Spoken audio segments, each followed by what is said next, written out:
The flat was in East London. The rent was £1,200 per month, which wasn't too bad for the area, but very much a stretch for us. And we paid a 6-week deposit. We moved into the flat in October, and there was still quite a lot of work that needed doing.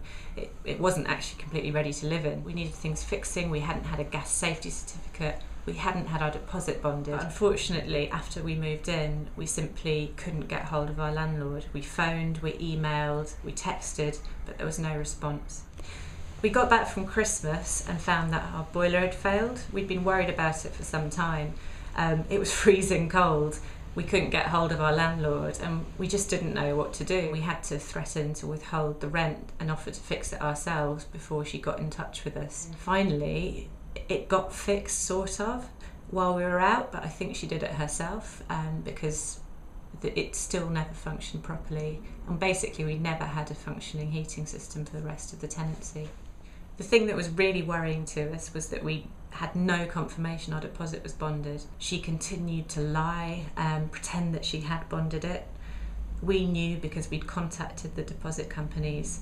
They didn't have our money. She did come round late at night to our flat as well and was very aggressive to us both in our home. We were really shaken afterwards. We didn't feel at home. It was a really stressful and an upsetting time. Ultimately, we knew we'd never get our deposit back from her unless we withheld a month's rent. But we were actually terrified to do this. We thought she'd come round and change the locks or damage our stuff. In the end, we did manage, after so much dispute, to actually get her to agree that we wouldn't pay our last month's rent, basically because she admitted she hadn't bonded it after months of lies. But we always knew that we'd never get the rest of it back, so the extra 2 weeks deposit, which was a lot of money for us, we had to just write it off. The whole experience was draining, it was upsetting.